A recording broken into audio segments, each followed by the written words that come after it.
Your time is up. With a KBLA Talk 1580 editorial, I'm Tavis Smiley. KBLA Talk 1580 and Bethesda Temple Church invite residents, churches, businesses, and community leaders along the Crenshaw corridor to join a vitally important community conversation Thursday, July 30th, 6:30 p.m. at Bethesda Temple Church, 4909 Crenshaw Boulevard. For years now, this community has been living with unkept promises and the devastating effects of the unfinished Destination Crenshaw construction project, leaving residents, businesses, and churches to deal with myriad problems, including the loss of parking, restricted access, traffic congestion, and a lack of emergency vehicle access when it matters most. For years now, Procrastination Crenshaw has directly contributed to the loss of customer revenue for local Black-owned businesses and, sadly, has forced the closure of some businesses along this 1.3-mile corridor. For years now, churches have been experiencing decreased attendance due to the elimination of parking, and social service programs for vulnerable fellow citizens have been altogether halted. For years now, residents have watched their quality of life erode, and nothing has been done about it. If they think they can get away with treating Black folk like second-class citizens, they better think again. You better think about what you're trying to do to me. This town hall meeting is a reckoning, a public witness, an opportunity for impacted community members to share their experiences for the public record as we prepare to hold those responsible accountable for this enduring nightmare. So please join us Thursday, July 30th, 6:30 p.m. at Bethesda Temple Church, 4909 Crenshaw Boulevard. This town hall meeting is free and open to the public, but registration is required at KBLA1580.com. With a KBLA Talk 1580 editorial, I'm Tavis Smiley, and as always, we welcome your feedback.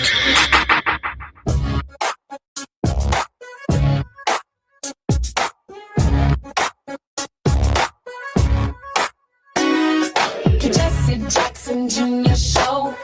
Oh, oh, oh, oh, oh, oh. The Jesse Jackson Jr. Show. Oh, oh, oh, oh, oh. The Jesse Jackson Jr. Show. Oh, oh, oh, oh, oh, oh. The Jesse Jackson Jr. Show. Oh, oh, oh, oh, oh. Come on and talk with me. Come on and listen to me. Come on and talk with me. Come on and listen to me. KBLA Talk 1580. Download the app.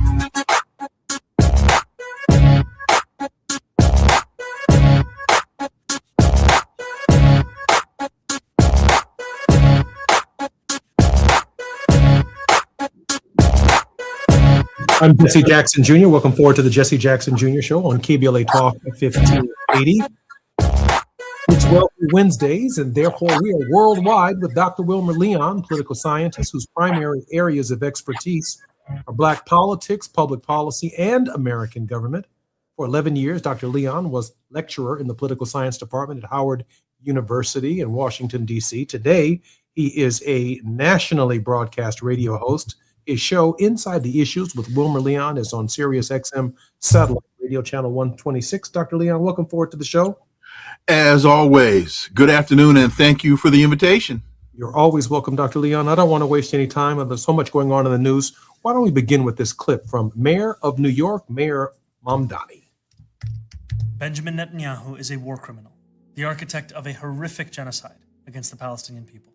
He is responsible for the killing of more than 73,000 people, for the maiming of tens of thousands of children as those who survive undergo amputation without anesthesia, for the targeting of neonatal hospitals and maternity care centers, denying newborns even the chance to live, for the countless people he starved as he blocked food and humanitarian aid from reaching them, for the gunning down of hundreds of aid workers and journalists.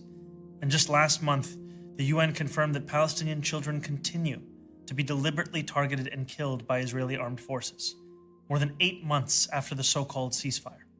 The list goes on and on, all as we, as Americans, pay for the bombs that do the killing. There is a reason the International Criminal Court issued a warrant for his arrest. As human beings, we have spent generations building a shared understanding that there are crimes so grave they offend all of humanity. Anyone, with their eyes, with their heart, with their conscience, should recognize the devastation he has wrought and understand that he belongs before a court of law. As I've said, I agree with the ICC that Benjamin Netanyahu should be arrested and tried for his crimes, as I do for anyone else charged by the ICC. My administration has reviewed every avenue available under applicable law to determine whether New York City could execute the International Criminal Court's arrest warrant if Benjamin Netanyahu came here. It is clear that we do not have the independent legal authority to enforce this warrant. The federal government, however, does, and I call on them to join the ICC and execute this warrant. And I want to be equally clear.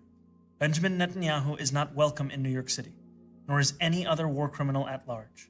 While we cannot end the genocide on our own, we can decide whether our silence will become another weapon, and we can examine every tool we have to defend the humanity and dignity of all people. That is my commitment to you. Mayor, the city of New York City. Dr. Wilmer Leon, your initial response to Mayor Mamdani's speech to the people of New York, and really a speech to the people of the United States. We'll get to that in just a moment. I thought that was brilliant and phenomenal. And I think it demonstrates truly a shift in the narrative as it relates to the United States. I think I have this data correct. Outside of Tel Aviv, the largest contingent of Jews lives in New York. And here is the mayor of New York amidst the largest contingent of Jews outside of Tel Aviv saying that the prime minister of Israel should be arrested and that if he could, he would. That to me demonstrates a clear shift in the narrative, in the Zionist narrative. And I think that that's phenomenal. And what I wish he would have mentioned is that the United States is an accessory, that the United States is complicit in the genocide that he just articulated, because the United States is complicit before, during, and after the crime. But I think what Mayor Mamdani is stating was brilliant, and would have loved to have seen how that would have, if he'd have tried to do that. And I'm glad that he didn't try to do it, and we can talk about that. That would have been something to see. You know, when we come forward, we are going to unpack the mayor of New York speech. But I can sure say this: he sure looked stately. He looked like a national leader, not just the mayor of New York City. In fact, he looked like a global leader. The entire framing of how the mayor of New York presented his case really before the world, I think is a factor in the growing influence of Mayor Zohran Mamdani's influence in global politics. I'm Jesse Jackson Jr. More on KBLA Talk 1580 when we come forward. It's afternoon drive time with Jesse Jackson Jr. Only on KBLA Talk 1580. Is reviewing life insurance on your to-do list? Now's the perfect time to add it. A friend recently told me that securing life insurance sooner rather than later can help you lock in lower rates for years to come. So I bumped this up on my list and got it done. I called SelectQuote and couldn't believe how easy and affordable life insurance is. I'm 40 and got a $500,000 policy for $16 a month. My husband's also 40 and his $500,000 policy was only $18 a month. Plus, with SelectQuote's same-day coverage, there was no medical exam required, and we were covered by the time we hung up. Knowing I have this checked off my list feels amazing, but the peace of mind knowing my family is protected feels even better. Call SelectQuote at 1-800-729-7070. That's 1-800-729-7070. Or go to SelectQuote.com to get your free quote today. That's 1-800-729-7070. Details on example rate at SelectQuote.com. Please be advised. You may want to stop eating the following foods immediately: broccoli, kale, bean sprouts, blueberries, quinoa, spinach. Wait, what? I thought those were good for me. Turns out, not for everyone, because what's healthy for one person can cause inflammation for another.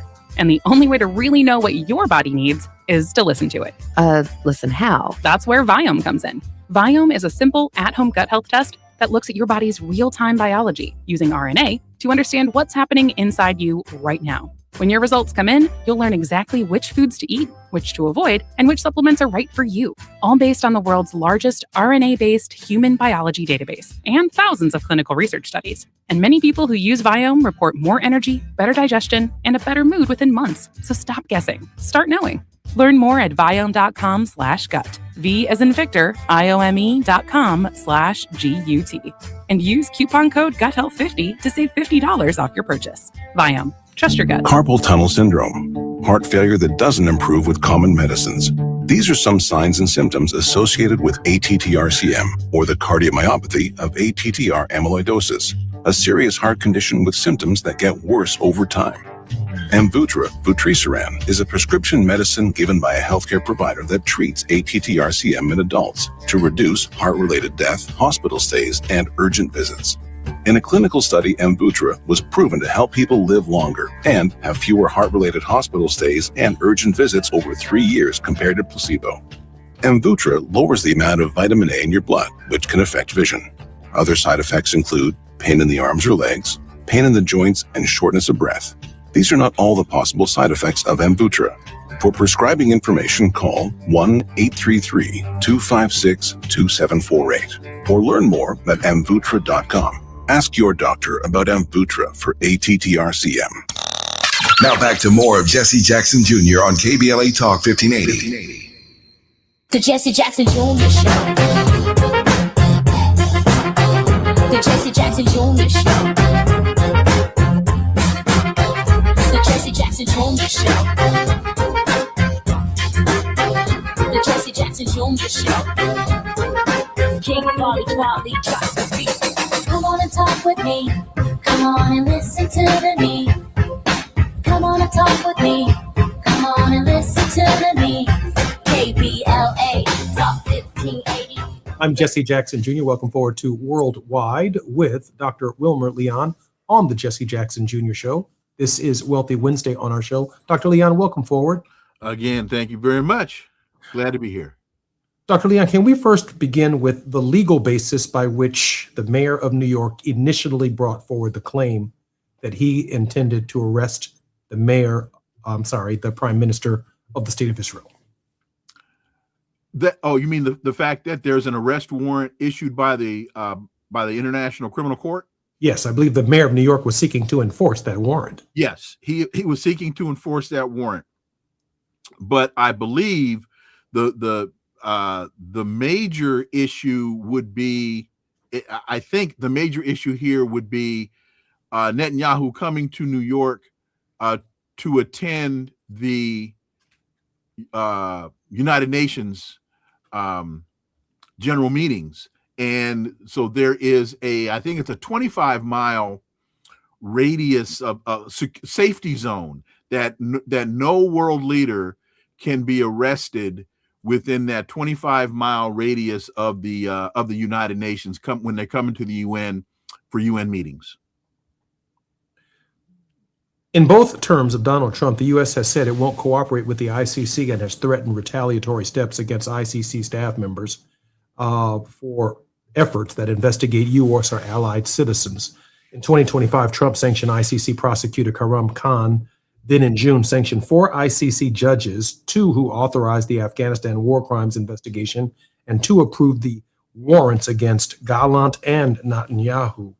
Why is it that the United States does not cooperate with the ICC? And the reason I raise that is because obviously when the United States went to Venezuela and captured Maduro and brought him to the United States, it certainly believes it has the right in a foreign country to execute an American warrant from an American federal court. The same is the case against Noriega. The same is the case against other so-called drug dealers or tyrants that we brought to our shores to hold trial. Of course, that also excludes American intervention in countries like Libya and countries like Iraq, where we literally sought regime change, not under any recognized form of justice for in the global community, where by war we encourage the people themselves to depose their leaders without even enforcing our basic values, which include but are not limited to, the right of persons to be secure in their persons and have their day in court. How does America justify the hypocrisy of not enforcing warrants, or selectively, if you will, Dr. Leon, enforcing warrants? It is just sheer hypocrisy. The United States sees itself above the law. In June, Marco Rubio said that the International Criminal Court should be dismantled.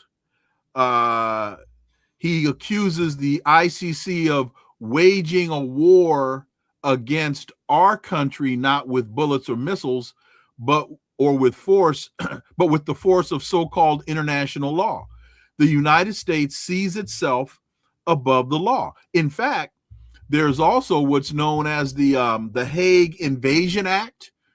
I think technically it's known as the American Service Members Protection Act, where the United States vows that if a U.S. military person or an elected official is arrested by the ICC, that the United States will invade the Hague to protect them. So it's just hubris. It's just imperialism. It's colonial. I mean, we can throw a lot of descriptors on it. It is the United States believing that the United States is the world policeman above the law and does not have to abide by anything that the World Court pronounces. Let me ask you this question. Is anyone responsible for Americans that have lost their lives in the Gaza or during the conflict? Is there any justice for those families who might have been on the receiving end of either U.S. weapons, U.S. bombs, or Israel's attacks on medical personnel, on hospitals, on aid workers? Is there any enforcement taking place that you are aware of the human rights of those Americans who lost their lives in this conflict? No, unfortunately, they're just cannon fodder. As far as particularly as far as Donald Trump sees it, and I base that on, if you remember his comments about John McCain, when people were talking about John McCain having been a prisoner of war, and he said, "Oh, I just see him as a loser. He got caught." No, it's not as far as I know. Mm-hmm. And there again, I think in the mind of an American president such as Donald Trump, the military is merely the tool to be used to a greater end, which is his personal enrichment. And he's got an army. He's going to use that army to pad his coffers and the coffers of his family and those friends around him. So I think the answer to that question is no. Dr. Leon, it is clear that Mr. Mamdani, Mayor Mamdani's strength and stature within the Democratic Party is growing. He is tremendous, a proud Democratic socialist. It's impossible to imagine that at the next Democratic convention to nominate the next president of the United States, that the mayor of the nation's largest city, a Democratic mayor, Mamdani, will not have an opportunity to address the nation. He's bringing tens of thousands, if not hundreds of thousands, and maybe even millions of young people into the process. He's electing members of Congress, not only in the state of New York, but he's electing and influencing and encouraging members of Congress who are aligned with his economic concerns domestically to run for high office, to run for public office. Mamdani's going to be a force in 2028, which could also lead to the kind of division that we're seeing presently in the Democratic caucus under the leadership of Hakeem Jeffries. Any concerns about where the Democrats will be in 2028 under the growing influence of Zohran Mamdani? Well, if the Democrats foolishly pursue the path that they're on, they'll be like Olivia, lost and turned out. If I can quote the Whispers, because they look, the Democratic Socialists are running on a platform that my memory tells me used to be the platform of the Democratic Party. Mm. But as Du Bois told us in 1956, there is no democracy in America. The two parties have become one. And he's not going to vote for the lesser of two evils. He says there is no lesser of two evils. They're both evil. And the position that the Democratic elite are taking towards Zohran Mamdani, I think, is a fool's errand.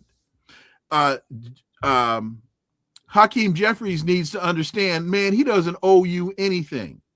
He doesn't owe you an apology. He doesn't owe you a meeting. You might want to get in line to talk to him. He beat you. He beat you in the primary, and then he beat you in the general election. He beat you in D.C. He beat you in Colorado. You might want to ask him what's the secret sauce, instead of telling him he owes you an apology or he has to have a meeting with you all and you all want to talk to. You can't call that man to the principal's office. He is the principal. Mm-hmm. So you might want to check your ego at the door and listen to what they're saying. And I'm not saying that people need to become democratic socialists. What I'm saying is people need to pay attention to the politics that's being played out and the policies that are being articulated. And you might want to take some notes, because the test is coming and they're giving you the answer to the test. The issues of affordability have been brought to the nation's attention in a very, very clear and profound way after Mamdani became mayor of the city of New York. So there is this domestic issue and his leading on critical questions relative to the economy that impact all Americans. There's certain strength in Mamdani's message. I'm not so sure, and maybe you can correct me if I'm wrong, but Mamdani's influence in light of today's speech regarding the arrest of Benjamin Netanyahu now connects many of the domestic issues and domestic concerns that he's raised here on the questions of affordability with foreign policy.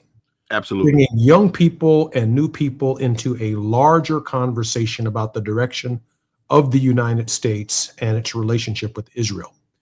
Even most recently, Rahm Emanuel gave a speech in Tel Aviv, and in that particular speech, he rebuked Benjamin Netanyahu and the present policy, and he suggested that in the United States, Zohran Mamdani is more popular than Benjamin Netanyahu. In fact, he is more popular than the American-Israeli Political Action Committee.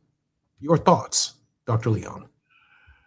More than 100 Democrats voted to end U.S. assistance to Israel in the last vote, in the vote that took place last week. And Hakeem Jeffries was on the wrong side of that vote, wrong side of the issue, wrong side of history. And he tried to square the circle by talking about there needs to be a reset. We can't continue down the same path. Well, help me understand that, Hakeem. You want to not continue down the same path by continuing down the same path. People are a little smarter than this, bruh. That math, 1 + 1 does not equal 7. So again, the Democrats have to do, look, Kamala Harris in a speech a couple of weeks, in an interview a couple of weeks ago, said, this is not a binary issue. Genocide is not a binary issue. Help me understand this. Where's the middle ground on genocide? Where's the upside on genocide? I don't see one. I don't know that one exists, but she wants to tell us this is not a binary issue. You got to pick a team here. Moral ambiguity is not the answer. Since you brought up Kamala Harris, let me ask you this question because we have about 2 minutes before we come forward. Have you heard any clarity amongst the Democratic contenders, potential contenders whose names have been touted about, on these questions along the lines or consistent with the strength that Zohran Mamdani has been preaching and dictating and sharing with the American people? Is there anyone running for president that's even close? Chris Van Hollen. Chris Van Hollen. Chris Van Hollen, the senator from Maryland, he hasn't announced a run, but he's showing up on my television every other day. So that tells me that he's trying to increase his national visibility, which indicates to me he's considering this. He has been speaking out and making a whole lot more sense than just about any other Democrat in the that's running for president, that's making the bid. But what is happening is, and what's the adage? There go the people. I am their leader. I must follow them. That's what's happening on this issue now. Is the position of the base is changing, and leadership better get on board with the base. I'm Jesse Jackson Jr. You're listening to the Jesse Jackson Jr. Show on KBLA Talk 1580.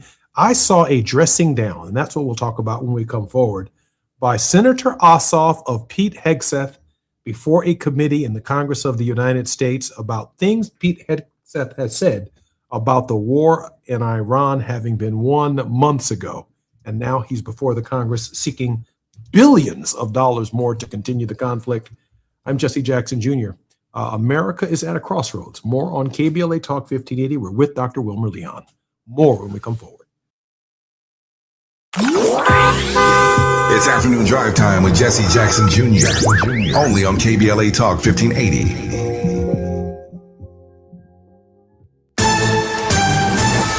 I'm Esther Dillard with BIN News Now. Still undetermined. That's the results of a private autopsy conducted on behalf of the family of 18-year-old Nolan Wells. Speaking at the NAACP National Convention in Chicago, civil rights attorney Ben Crump said the manner of Wells' death is still pending investigation. He said based on the examination of the body, he cannot rule out foul play. Wells was found dead in the water on July 6th, just off Horn Island, Mississippi, where he was on a boating trip with friends. Tropical storm Bertha is making its way toward the Louisiana coast. Bertha is currently about 55 miles northeast of the mouth of the Mississippi River. And bipartisan lawmakers are introducing a bill aimed at providing a clear regulatory framework for hemp and hemp-derived THC products. Get BIN News Now on demand 24/7 on the iHeartRadio app. Beat the heat without breaking the bank at Wild Rivers Water Park in Irvine. Summer's hottest days mean the coolest savings at wildrivers.com. With 25 attractions to thrill and chill, Wild Rivers delivers sun and fun for everyone. Visit wildrivers.com for more information. This is the KBLA Sports Minute with Ray Richardson. A two-run homer by Dodgers third baseman Max Muncy was enough for the Dodgers to squeeze out a 2-1 win Tuesday night in Philadelphia. The Dodgers wrap up their 3-game series in Philadelphia tonight. Somebody in the Miami Heat social media department got a little excited about the possibility of LeBron rejoining the team as a free agent. An announcement was displayed Tuesday on the Heat's YouTube channel promoting a LeBron introductory press conference on July 27th. The staff person created the post to have it ready just in case LeBron picks the Heat. Apparently, the person hit the wrong button and the post went public. The post was visible for about an hour before it was deleted. No word yet on whether the person still has a job with the Heat. The Heat, Golden State, Philadelphia, and Cleveland are the top contenders to sign LeBron. No debates, no speculation, just the info you need. That's your KBLA Sports Minute. I'm Ray Richardson on KBLA Talk 1580. This summer, the Honey Pepper Pimento Chicken Sandwich and Pineapple Dragon Fruit and Sprite are back at Chick-fil-A. Girl, it's back. We've been waiting. I love that honey pepper pimento sandwich. And that pineapple dragon fruit and Sprite is everything. It's got that razzle dazzle that makes you stop and say, okay, wait a minute. I love the creaminess of the pimento cheese. It's savory, it's bold, it's flavorful. Our faves are back. I thought, girl. Which fan favorite will you choose? Real customers paid for their testimonials. We don't do ordinary. This is KBLA Talk 1580. We've got a lot to talk about. Hi, I'm Zoe Williams, aka the Voice of Reason, encouraging you to join me weekdays from 7 to 9 p.m. for the world's most intriguing relationship radio roundtable. Every night, I facilitate and encourage our loyal listeners to participate in the most engaging relationship discussions you'll hear anywhere. So make it a point to rendezvous with me, Zoe Williams, the Voice of Reason, Monday through Friday, 7 to 9 p.m. Pacific Standard Time. Trust me, your relationships will never be the same. The VOR is on fire tonight. Unapologetically progressive. KBLA Talk 1580. We've got your black.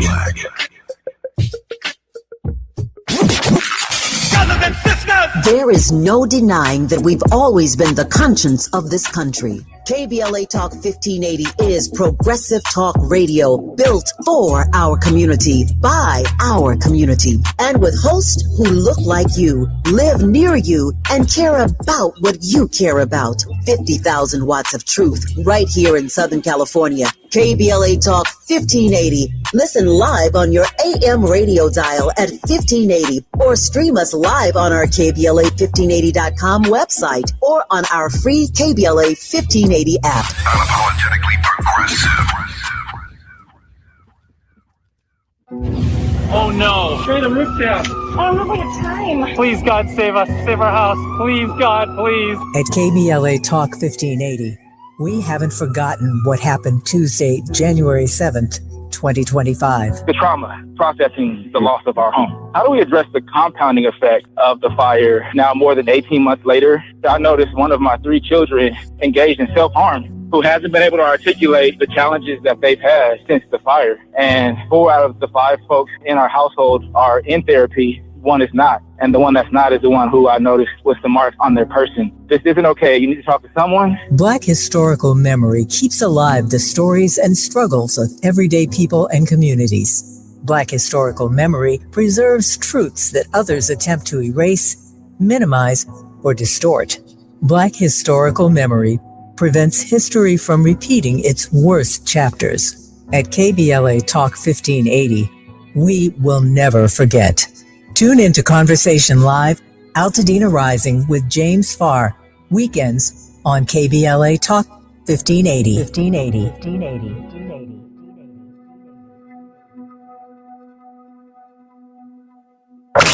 You're listening to Jesse Jackson Jr. on KBLA Talk 1580. The Jesse Jackson Jr. Show. The Jesse Jackson Jr. Show. The Jesse Jackson Jr. Show. The Jesse Jackson Jr. Show. King Volley, drop the beat. Come on and talk with me. Come on and listen to me. Come on and talk with me. Come on and listen to me. KBLA Talk 1580. Download the app. I'm Jesse Jackson Jr. Welcome forward to the Jesse Jackson Jr. Show on KBLA Talk 1580. It's Wealthy Wednesdays on the Jesse Jackson Jr. Show, and we're worldwide with Dr. Wilmer Leon. Dr. Leon, welcome forward to the show. As always, thanks for the invite. Dr. Leon, Pete Hegseth, before the Congress of the United States, recently said, and I mean within the last few hours, that we have spent more than $37.5 billion on the conflict thus far. And he's now before the Congress of the United States asking for an additional $67 billion, that's with a B, billion dollars, more than twice what he said we spent when he declared victory, unconditional, complete, more than 4 months ago. Dr. Leon, America has issued us a bad check. It keeps coming back marked insufficient funds unless it's Pete Hegseth before a congressional committee seeking to fund this war. Dr. Leon? So let's just say for grins, it's you said initially what 37 billion was spent. So let's say 40 on that, and then let's say 70 instead of the 67, just to round up. So we're looking at, let's say 110 billion. You're trying to spend 110 billion to defeat an enemy with no Navy, because you told us you blew up their Navy. They have no Air Force because you told us you decimated their Air Force. So what do they have left to fight with? You told me, Petey. You told me not Petey. Petey and Johnny Dum Dum told us months ago, oh, we decimated their Air Force, we decimated their Navy. So you should just be able to you should be able to send them a letter. Hey, wait a second, Doc Leon. Our producer is just pulling me to say, pitch to this senator from Michigan who has a video that's just begging to play right before you right now. Go ahead. Roll them. You are back now before Congress asking for almost $70 billion in additional funding. You're asking the American people for a blank check because, once again, the Trump administration's efforts have been an utter and complete failure to win this war to this point. So my question for you, sir, is how is your strategy different than what we've seen in the past? So far, we have not seen a strategy that's been successful. You mentioned nuclear material is the primary goal of the war. It still exists. We haven't dealt with that issue yet.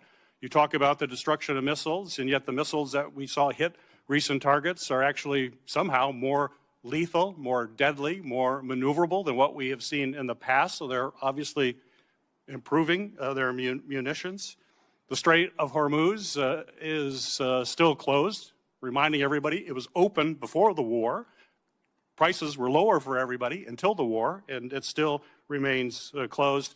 And of course, tragically, people, service members, our war fighters, who we care deeply about, are still dying. So what's different? Mr. Hegseth, Secretary Hegseth. I think your characterization of this incredible effort as a failure is reckless.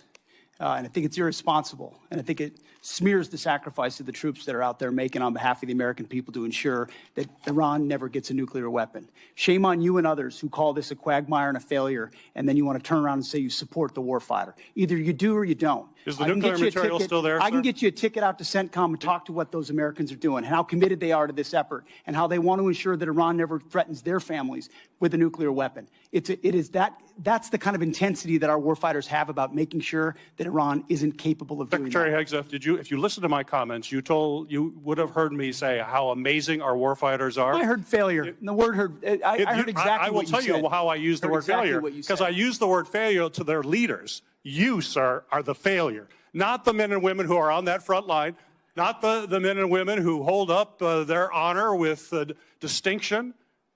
But if there's a lack of a winning strategy, they're in harm's way. Their leaders have failed them.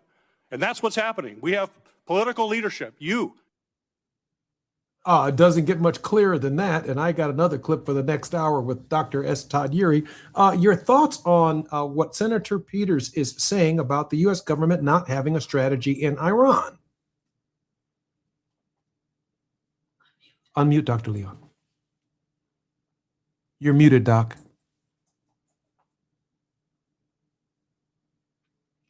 Dr. Leon is going to unmute himself in just a moment. There we go. Okay. So start from the beginning.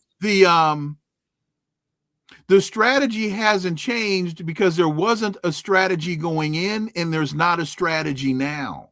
And Hegseth's response is the textbook example of an ad hominem attack. When you don't have an answer, when you've been backed into a corner with a question, your only option is to attack the person asking the question. And so that's what Hegseth did, because what was said is absolutely correct. He is an utter failure, in over his head. What's the Peter Principle? Promoted to your level of incompetence. He has no business being there. He can't spell DOD. And the senator was spot on. You know, I do want to ask this question because when I was in Congress, for example, after having heard that and having experienced it, if I had been there, I would probably vote against the $67 billion request of Pete Hegseth based upon the record, based upon what he has said just a few short weeks after the war, having accomplished the objectives of denuclearizing and stopping Iran from being able to attack, even though the Strait of Hormuz before the war was open, but now it's closed. I would vote against the $67.5 billion request. What I would also be running as a Democrat, possibly in the face of the wind, where the American Israeli Political Action Committee might see the $67.5 billion request, which from their perspective keeps Iran destabilized against their national security interests. And I think I would make the case that that's just not so. This has nothing to do with the security that the United States provides the state of Israel. This has everything to do with the U.S. government being involved in a protracted crisis that it cannot get out of right now because there never was a strategy or an articulated mission from the inception. Dr. Leon. Iran doesn't look destabilized to me. The missiles that they're sending don't seem to be unstable. The millions of people that descended into the streets of Tehran and other cities across the country in support of their government, that didn't seem to be unstable to me. So if Netanyahu thinks that this fool's errand is destabilizing Iran, he might want to step outside his own, look in his own backyard. You want to see instability, check the Zionist colony, because his continuance, his trying to perpetuate this war, one of the reasons has to do with he doesn't want to find himself in court in his own country. And he's doing everything he can to stay out of court. So Hegseth also is using the age-old trope: if you don't fund the war, you don't back the warrior. You're not supporting our troops. And all of these tropes are now being exposed for the lies that they are. I'm Jesse Jackson Jr. You're listening to the Jesse Jackson Jr. Show on KBLA Talk 1580. When we come forward, we'll find out how we can support Dr. Leon and his work. We also had a word of hope coming from him, and we'll find out if there are any other issues that we need to discuss in this hour. More on KBLA Talk 1580 when we come forward. While you're stuck in traffic, we can at least bring you up to speed on the news of the day. You're listening to Jesse Jackson Jr. only on KBLA Talk 1580.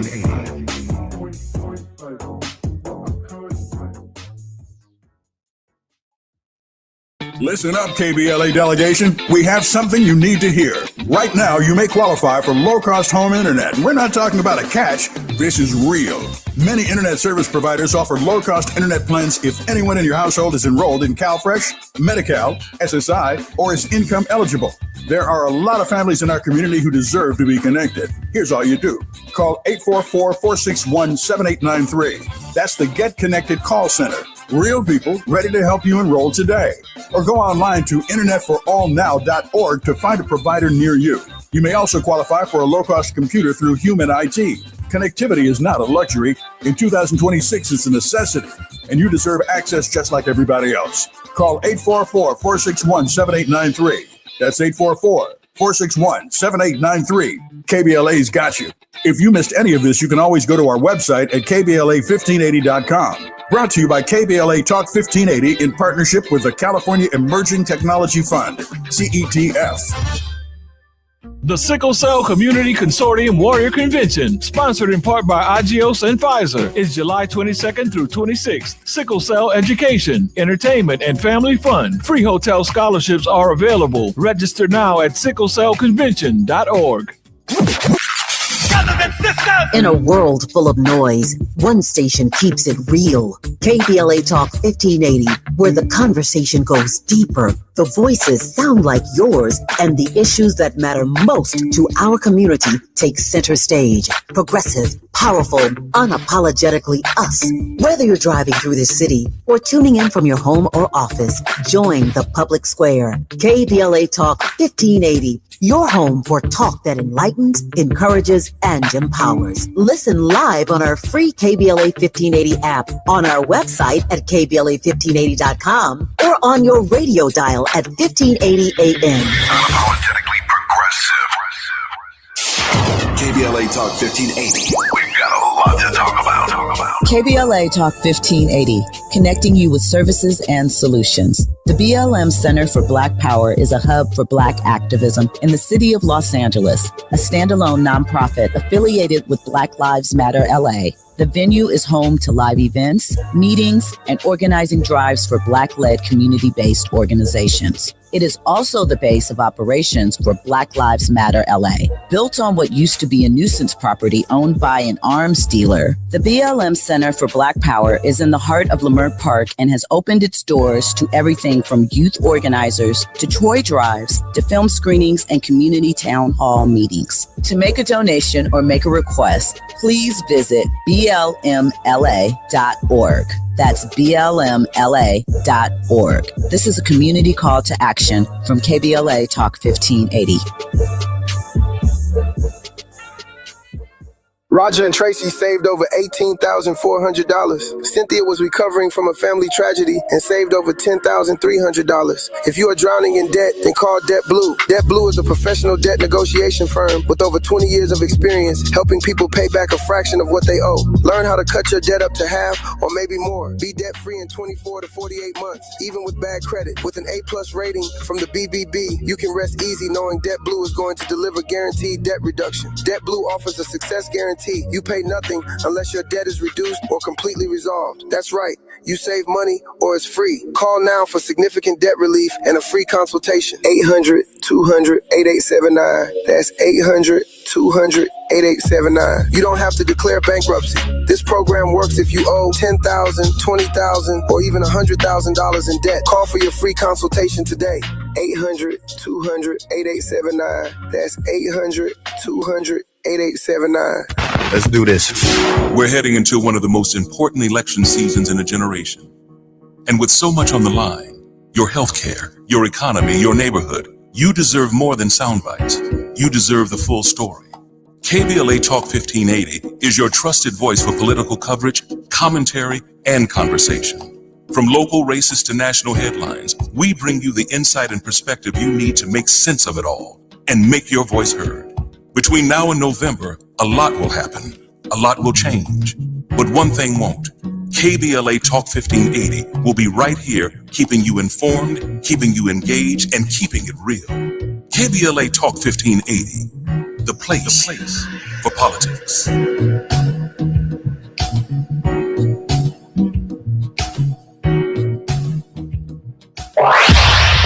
Follow the leader. KBLA Talk 1580. Follow the leader. If you're not following KBLA Talk 1580 on all of our socials, then you're missing out. Download our app and find us on Facebook, Twitter, Instagram, YouTube, and on the web at KBLA 1580. That's right. Again, you can find all of our socials at KBLA 1580. We've got a lot to talk about. By the way, if you miss any of our weekday shows in real time, you can always catch up by checking out the podcast of your favorite shows at your leisure. At KBLA Talk 1580, we've got your black. Got your black. Follow the leader. Oh my God. Follow the leader. Follow the leader. Follow the leader. Now back to more of Jesse Jackson Jr. on KBLA Talk 1580. The Jesse Jackson Jr. Show.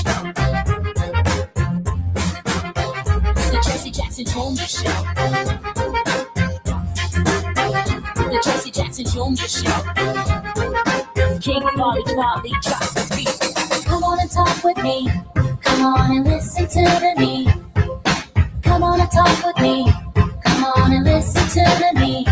KBLA Talk 1580. I'm Jesse Jackson Jr. Welcome forward to the Jesse Jackson Jr. Show on KBLA Talk 1580. In the next hour, Politics of Our Faith with Dr. S. Todd Yeary on the Jesse Jackson Jr. Show. Looking forward to continuing a conversation with him about this particular question. But before I ask it, I want to talk to Dr. Leon about how we can support and help his work. Dr. Leon. Oh, just go to wilmerleon.com.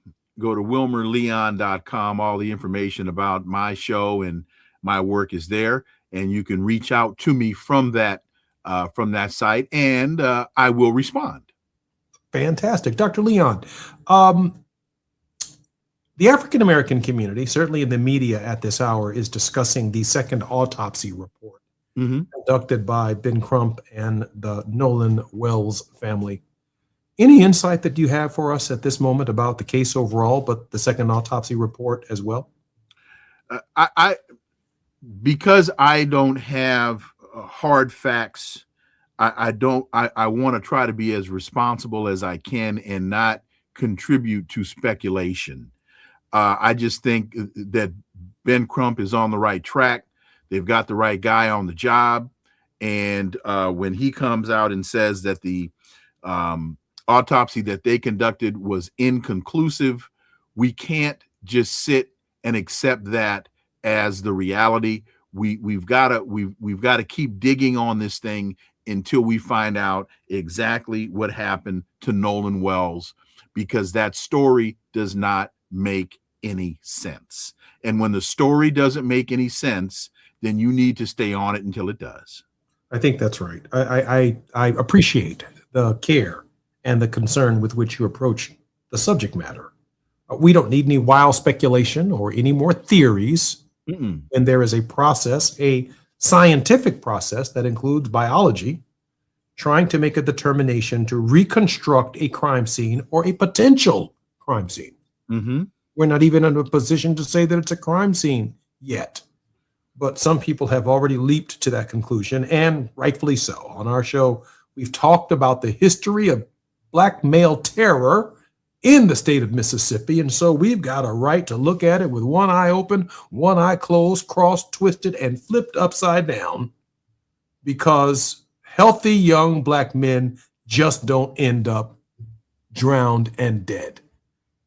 And when it has happened historically, it was with assistance. Wasn't by accident. It was not by accident. These are the facts of what it means to be an African American in the United States. I think it was James Baldwin who said, "It is impossible to be Black in America and not wake up in some form of rage every single day." Absolutely right. So in this hour, we are certainly expressing our condolences to the Nolan Wells family, but we're also letting them know that they are not alone during this period. So grateful for Reverend Sharpton and Ben Crump, and to really everyone in the community that has rallied around this family, so that they know that they are not alone during this very, very difficult and very, very trying period. I don't want to speculate on some of the things that even Ben Crump said, because I do think we need to see the entire picture, hear the entire picture, and then make a judgment. Dr. Leon, we have about 3.5 minutes before we come forward. A word of hope. Well, I don't know how much of this is a word of hope as it is what I think is a rational suggestion. I think I have to keep saying this because I have people that keep coming to me, bringing me different interpretations of my perspective on Mayor Mamdani and the Democratic Socialists. I am not suggesting that African Americans need to become Democratic Socialists. What I am suggesting is that a new politics is developing, and that as African Americans, we need to pay attention to it. And we need to see success breeds success. And so based upon what we're seeing so far and listening to the policy initiatives that they are articulating, I think we need to be asking ourselves, do those things make sense to us? And I've had people say to me, well, we can't listen to them because they're not championing issues. They're not championing Black issues. Well, Mamdani was born in Uganda to Indian parents. I don't expect him to articulate issues for the Black community. That's for us to do. Is there an avenue is there a pathway within that Democratic Party socialist platform for us to get on board? Are there pathways within the Democratic Party for us to articulate those issues? Because the Democrats can't go anywhere without us. We need to understand that. They can't win without us. And the time of don't be too Black, don't articulate your issues, yours will come by and by, those days are over. If we choose to put them to an end, it's up to us. It's not up to him. It's not up to the Democratic Socialists. It's up to us to seize the mantle and make it happen. And my experience, just to add to that very brilliant and thoughtful word of hope, is that at every step along the way, even with the founding of the Republican Party in 1854 in Ripon, Wisconsin, we've had to hold them accountable. And we certainly had to hold the party of Thomas Jefferson, the Democrat-Republican Party of 1792-93 accountable. We still do. We're going to have to, as African Americans, hold the Democratic Socialists of America accountable to our issues as well. Just because they may be Marxist or advocate for a better distribution of wealth, it does not mean that they're fighting for us. And I think that's what I've heard Dr. Wilmer Leon say. It's Dr. not Leon, the messenger, it's the message. Dr. Leon, thank you so much for your participation this week. My brother. Look forward to seeing you next week. I'm Jesse Jackson Jr. When we come forward, the politics of our faith with Dr. S. Todd Yeary. More on KBLA Talk 1580. KBLA 1580 Santa Monica. I'm Esther Dillard with BIN News Now. Still undetermined. That's the results of a private autopsy conducted on behalf of the family of 18-year-old Nolan Wells. Speaking at the NAACP National Convention in Chicago, civil rights attorney Ben Crump said the manner of Wells' death is still pending investigation. He's saying based on the examination of the body, he cannot rule out foul play. Wells was found dead in the water on July 6th, just off Horn Island, Mississippi, where he was on a boating trip with friends. Tropical storm Bertha is making its way toward the Louisiana coast. Bertha is currently about 55 miles northeast of the mouth of the Mississippi River. And bipartisan lawmakers are introducing a bill aimed at providing a clear regulatory framework for hemp and hemp-derived THC products. Get BIN News Now on demand 24/7 on the iHeartRadio app.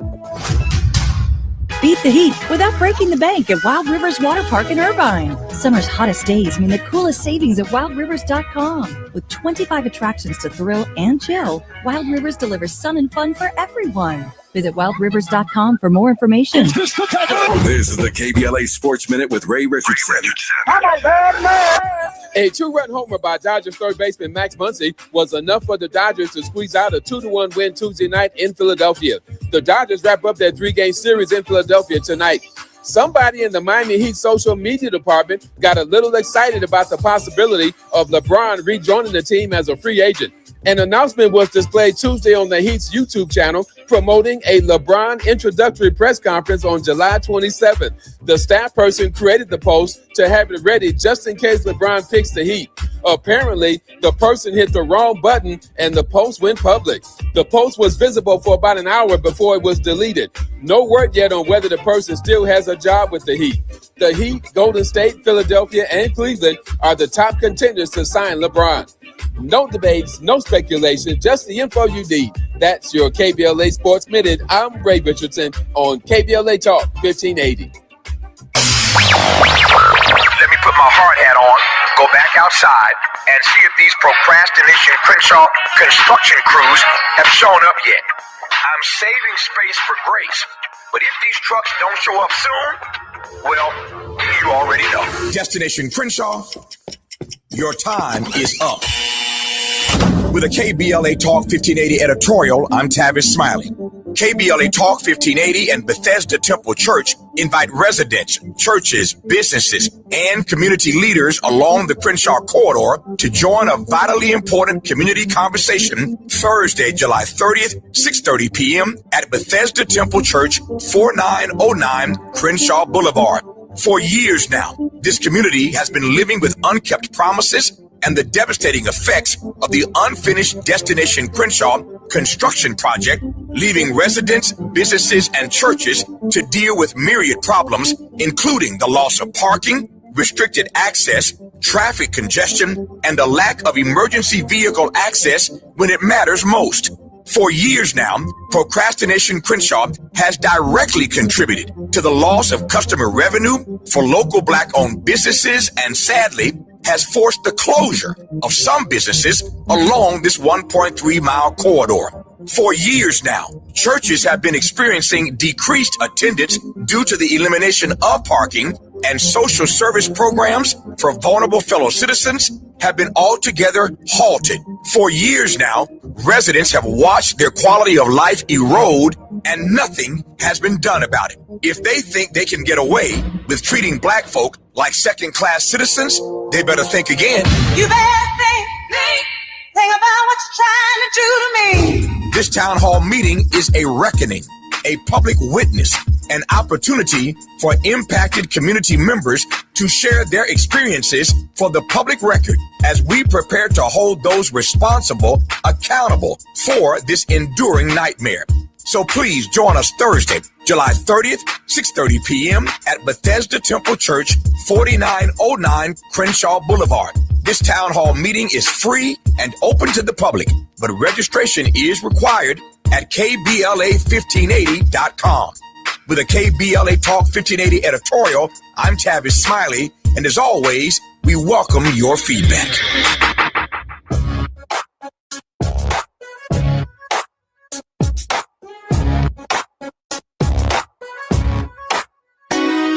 The Jesse Jackson Jr. Show. Oh, oh, oh, oh, the Jesse Jackson Jr. Show. Oh, oh, oh, oh, the Jesse Jackson Jr. Show. Oh, oh, oh, oh, the Jesse Jackson Jr. Show. Oh, oh, oh, oh, come on and talk with me. Come on and listen to me. Come on and talk with me. Come on and listen to me. KBLA Talk 1580, download the app.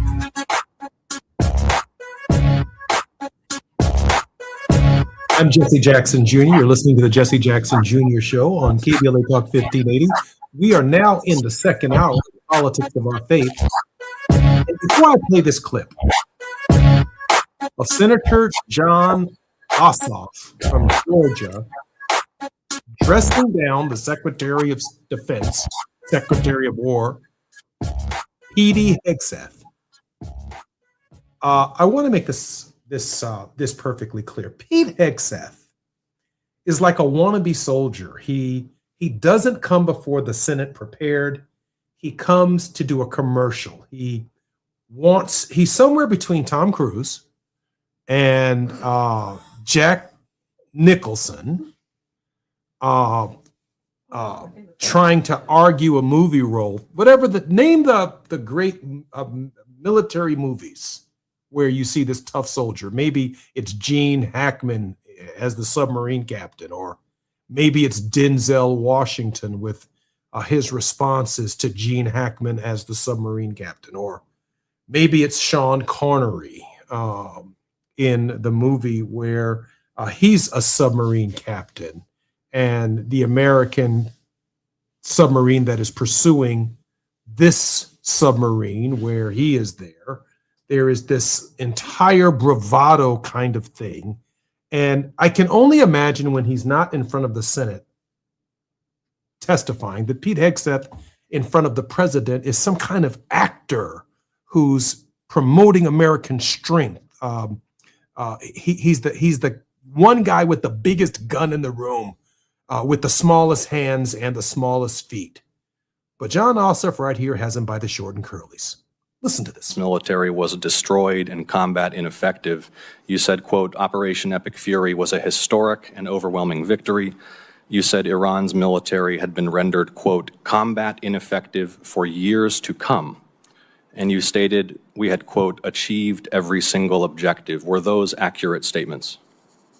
It certainly was, on behalf of the men and women in uniform, a historic military victory over Iran. Had Iran's military been rendered, quote, combat ineffective for years to come? That was a statement that you made 4 months ago. They had 160 naval vessels in the Blue Water Navy, and they're gone. Their Air Force is completely combat ineffective, and they don't have a defense industrial base. So describe to me a country that doesn't have an Air Force, a Navy, or a defense industrial base, and I will describe to you a country that does not have an effective military. It can lob missiles. Mr. Secretary, you stated 4 months ago that Iran's military had been rendered, quote, combat ineffective for years to come. Has Iran's military been, for the last 4 months, combat ineffective? It's been set back not just years, but likely decades. You stated we had, quote, build at the level it did before, and not even close. It doesn't mean it doesn't have capabilities. Mr. Secretary, you stated we had, quote, achieved every single objective. Was that an accurate statement 4 months ago? The main objective of this was to ensure that Iran never gets a nuclear weapon. Their main sites were obliterated. We're watching over them, and we're holding them at issue. If they don't give them up at the table, there's other ways we can take them away. Early in the conflict Iran will on never day have a 3, nuclear Mr. weapon. Secretary, early in the conflict, day 3, you said one of those core objectives was to, quote, destroy the missile threat. And as you restated on day 5, to, quote, obliterate Iran's missiles and drones. Those were clearly and repeatedly stated core objectives of the campaign, which 4 months ago you declared had been completed victoriously with every single objective achieved. Were those objectives achieved 4 months ago? No one ever stated that every single missile was gone. Ultimately, combat ineffective means they're not able to dig them out of their UGFs and shoot at us. Had the missile threat It doesn't mean they been don't have defeated underground 4 months facilities ago? where they put missiles in them and hold on to them because they're the world's largest state sponsor of terrorism. So we never expected they would stop having capabilities to shoot. The question is at scale against an opponent like the United States of America, which went toe-to-toe with them and Iran couldn't. You stated on March 8th, day 9 of the war, on 60 Minutes, you assured the American people of Iranian surrender. Does that remain your prediction? Ultimately, Iran will never have a nuclear weapon to threaten the United States of America. That has been the objective, and it remains so. So just to review, you will not answer whether your statement made on the 14th day of the war that Iran's military had been, quote, destroyed and made combat ineffective was a truthful statement to the American people as you sit here and ask for tens of billions more for the conflict. Senator's time has But a expired. historic and effective military campaign against the largest state sponsor of terrorism. Won't answer will the ensure question. they never Senator get a nuclear weapon, Peters Senator. is recognized.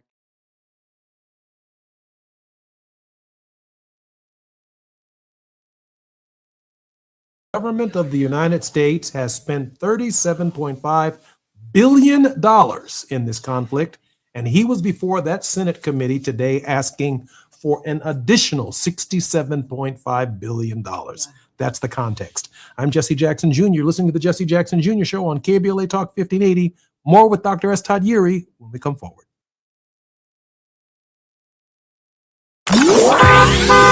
It's afternoon drive time with Jesse Jackson Jr. Only on KBLA Talk 1580.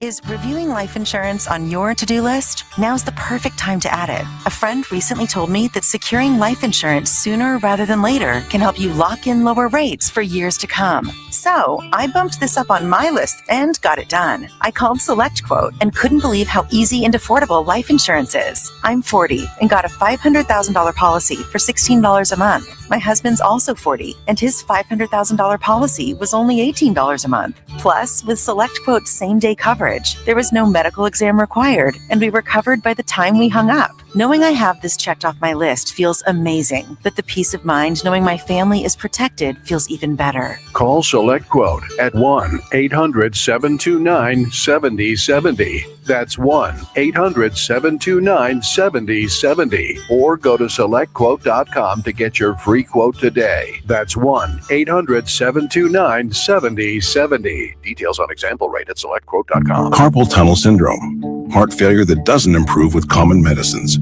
These are some signs and symptoms associated with ATTR-CM, or the cardiomyopathy of ATTR amyloidosis, a serious heart condition with symptoms that get worse over time. Amvuttra, vutrisiran, is a prescription medicine given by a healthcare provider that treats ATTR-CM in adults to reduce heart-related death, hospital stays, and urgent visits. In a clinical study, Amvuttra was proven to help people live longer and have fewer heart-related hospital stays and urgent visits over 3 years compared to placebo. Amvuttra lowers the amount of vitamin A in your blood, which can affect vision. Other side effects include pain in the arms or legs, pain in the joints, and shortness of breath. These are not all the possible side effects of Amvuttra. For prescribing information, call 1-833-256-2748 or learn more at amvuttra.com. Ask your doctor about Amvuttra for ATTR-CM.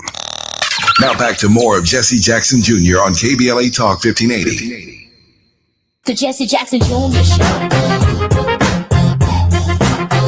The Jesse Jackson Jr. Show. The Jesse Jackson Jr. Show. The Jesse Jackson Jr. Show. King Quality, drop the beat. Come on and talk with me. Come on and listen to me. Come on and talk with me. Come on and listen to me. KBLA Talk 1580. Download the app. I'm Jesse Jackson Jr. Welcome forward to the Jesse Jackson Jr. Show on KBLA Talk 1580. It's Wealthy Wednesdays, and now we are in the politics of our faith with Reverend Dr. S. Todd Yeary, Esquire, principal of the Yeary Firm, a Maryland-based litigation and government relations firm, and also serves as senior pastor of the Douglas Memorial Community Church of Baltimore and affiliates. Dr. Yeary is former chief executive officer of the Rainbow Push Coalition, the international human and civil rights organization founded by my late father, the Reverend Jesse Jackson.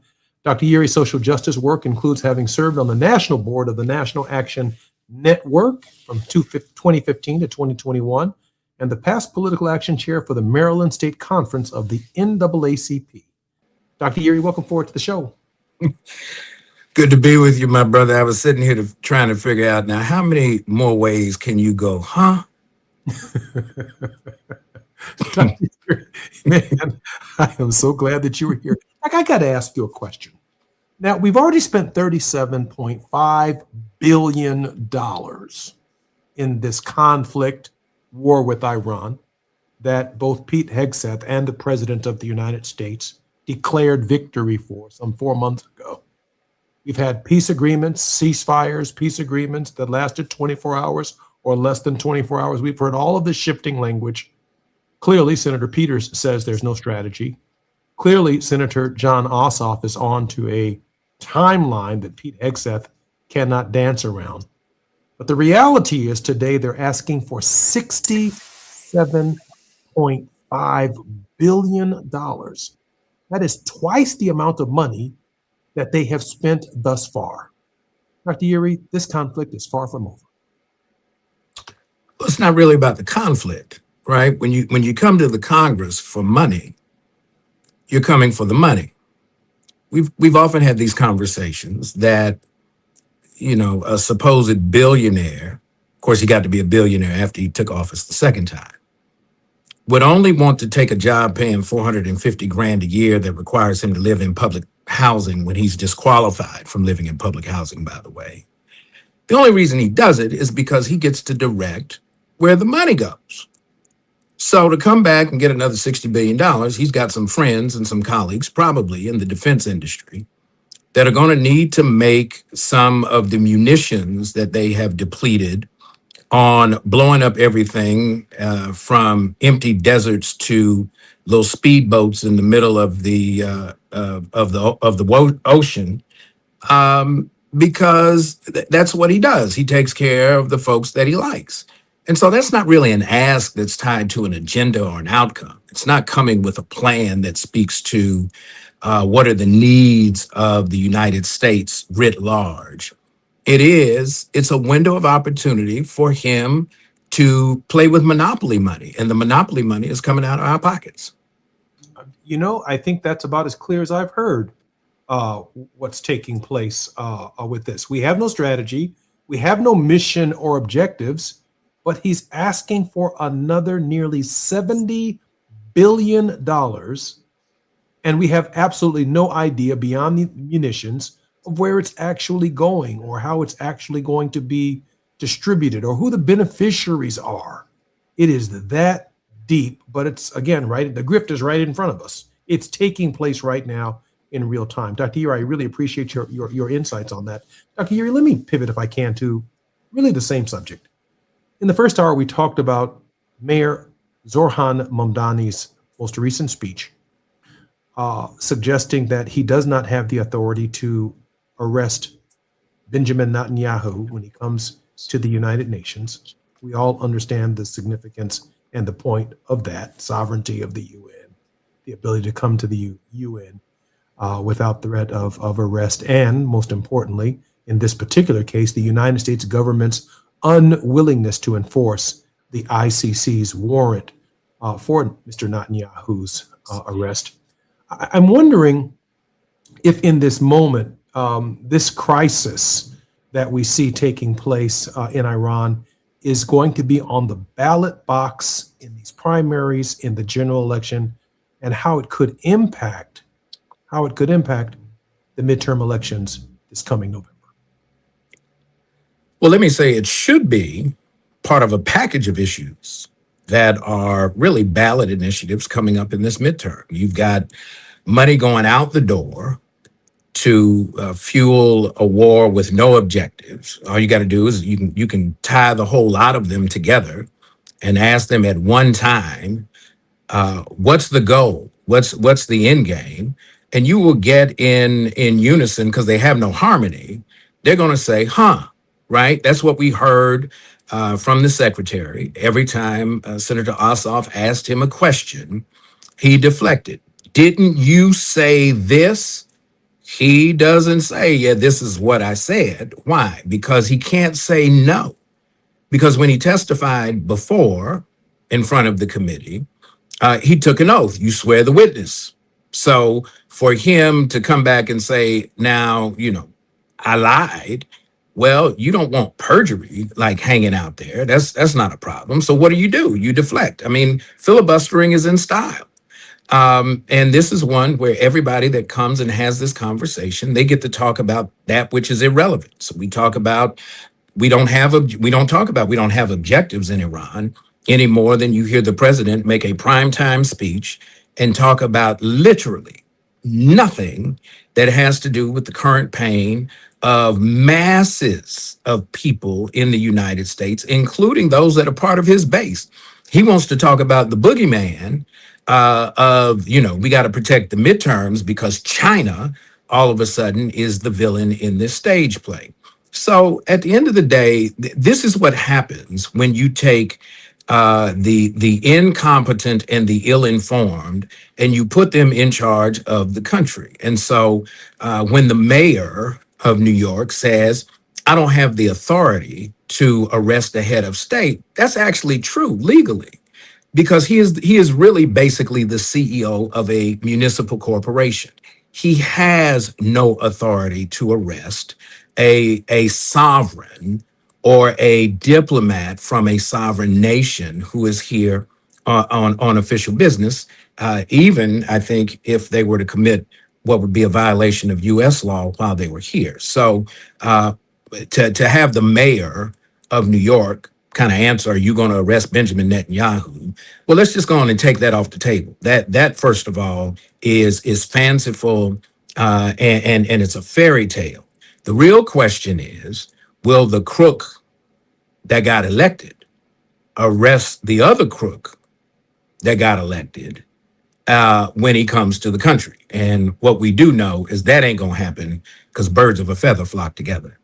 Dr. Uri, What gives the United States the authority to enforce its federal warrants in Venezuela against the Maduro family, or even the ability of the United States in previous administrations to enforce warrants for arrest against Noriega?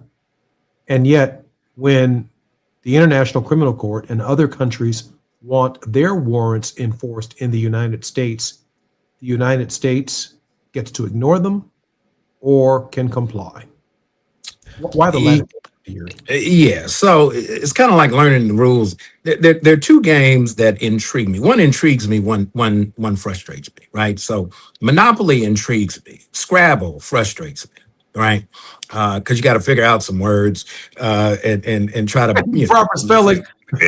Yeah, you got look. You can't say I got close in Scrabble. You got to know it because there's a dictionary right there. So either you're gonna get smarter playing Scrabble or you're gonna be out the game real quick. So we know his vocabulary is limited. We know the vocabulary is limited. Here's what happens when you're not going to abide by international agreements, right? When you're a sovereign, you get to hold back. We know this from, and certainly you know this. You've been a member of the Congress.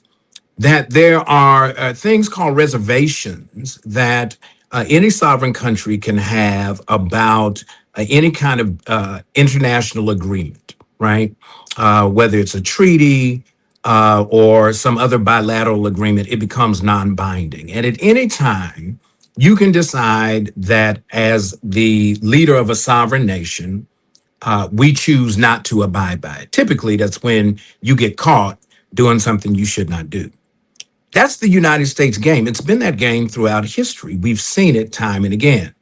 And so the one thing that this country has a habit of doing is avoiding accountability amongst its international peers. And so, coming to the UN, I'm more interested in when we look at the schedule, when the General Assembly meets in September, who's going to get the platform and what are they going to say? We know we're going to hear from the president. You're going to hear from the prime minister, Netanyahu. But who else is going to get to take the platform at a key moment and speak to the leaders of the world, free or otherwise, and make their position known? And whether or not they get arrested, my concern is you arrest them, they're going to get out. They have to be released. They can't be held. They're holding Maduro because they want to make an example. But Maduro it's Venezuela. It ain't Russia. And they want to arrest the former president of Cuba. And so when U.S. warrants are enforceable by the U.S. military, we go into those countries looking for the criminal defendant, essentially bringing them to U.S. courts under our processes, including due processes of law. But when it comes to other countries wanting to enforce their warrants in the United States gets to say they're welcome in the United States for the term by which they're coming and for the purposes by which they're coming, and that we have no power to enforce a warrant, no matter what crime has been committed against another people somewhere in the world. It just reeks of a kind of hypocrisy. Doc, we got about 6 minutes before we come forward, and I do want to ask you, maybe 4 minutes before we come forward, your thoughts on the independent autopsy of Brother Nolan Wells. Yeah, this is where you have to take a deep breath inside. We've been at it now a good 20 or so minutes, having a conversation around the chicanery and clownishness of some things, and then we have this to discuss. And the fact that you need a second autopsy is troublesome in and of itself. It says you don't have full confidence in the system that will let you know what are the causes and manners of death of persons who find themselves dying by something other than natural causes. I think when we look at it, the question becomes, what's the follow-up? Who gets challenged? This is where, in what I do pretty much every day, is have to look at how the system responds to setting up whatever the case may be, particularly when it comes to criminal behavior. And we're not always the criminals who are behaving. We're often the victims of the criminal behavior of other folks who rarely get charged. And so I want to see where this goes. I want to see how aggressive the prosecutor is going to be with looking at the detail behind what's in the summary of the autopsy. Who's going to have the courage to put the reports side by side? Because the reports don't just come with narrative. They come with photos. They come with analysis. They're going to reach the same conclusion, right? Cause of death is going to be this. Manner of death is going to be died at the hands of others, which is a homicide. But it doesn't necessarily mean that you've got a criminal prosecution. And so it gives you some detail. It doesn't necessarily give you any action. Well, our thoughts and prayers are obviously, again, with the Wells family at this hour. We have a history, certainly since Brown versus the Board of Education, but all throughout Jim Crow and even before Jim Crow, from the long dark night of our people's existence on these shores, from the 1619 arrival in Jamestown, Virginia, through the creation of the country itself. The state of Mississippi has just not done right by Black people. And that's subjective. I don't think we have to go through all of the history here. So the Negro in America has a reason for reasonable suspicion of the processes. Anytime the local sheriff's department and local authorities say essentially that there was no need to further investigate, that it was practically, I guess, death by misadventure, even though no one's story is adding up. It sounds like something has taken place here. And what I appreciate in this hour about Reverend Sharpton and Ben Crump is that they're keeping the light on dark places. I've seen some very unkind things written about these brothers on social media and even spoken ill of them in the media, but without them keeping light on the dark places. The lights would go out, the story would disappear, a family would continue to grieve, have dozens, maybe hundreds of unanswered questions. And that in and of itself, my brothers and sisters, is its own memory. I'm Jesse Jackson Jr. You're listening to the Jesse Jackson Jr. Show on KBLA Talk 1580. When we come forward, more in the politics of our faith with Dr. S. Todd Yeary on KBLA Talk 1580. It's afternoon drive time with Jesse Jackson Jr. Only on KBLA Talk 1580.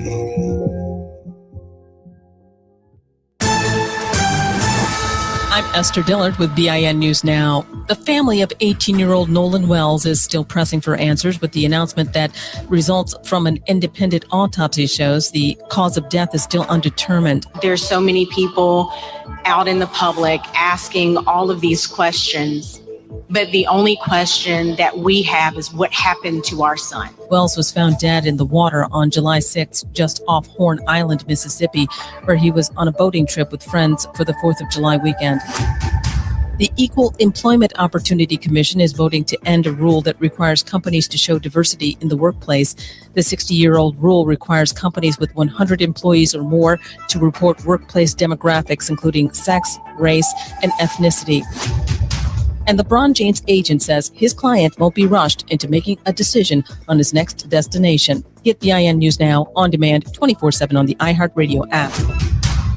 Beat the heat without breaking the bank at Wild Rivers Water Park in Irvine. Summer's hottest days mean the coolest savings at wildrivers.com. With 25 attractions to thrill and chill, Wild Rivers delivers sun and fun for everyone. Visit wildrivers.com for more information. This is the KBLA Sports Minute with Ray Richardson. A two-run homer by Dodgers third baseman Max Muncy was enough for the Dodgers to squeeze out a 2-1 win Tuesday night in Philadelphia. The Dodgers wrap up their 3-game series in Philadelphia tonight. Somebody in the Miami Heat social media department got a little excited about the possibility of LeBron rejoining the team as a free agent. An announcement was displayed Tuesday on the Heat's YouTube channel promoting a LeBron introductory press conference on July 27th. The staff person created the post to have it ready just in case LeBron picks the Heat. Apparently, the person hit the wrong button and the post went public. The post was visible for about an hour before it was deleted. No word yet on whether the person still has a job with the Heat. The Heat, Golden State, Philadelphia, and Cleveland are the top contenders to sign LeBron.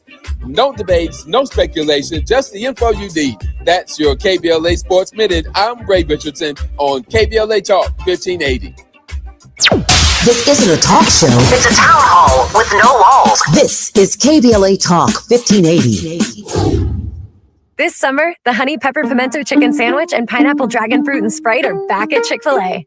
Girl, it's back. We've been waiting. I love that honey pepper pimento sandwich. And that pineapple dragon fruit and Sprite is everything. It's got that razzle dazzle that makes you stop and say, okay, wait a minute. I love the creaminess of the pimento cheese. It's savory, it's bold, it's flavorful. Our faves are back. I saw, girl.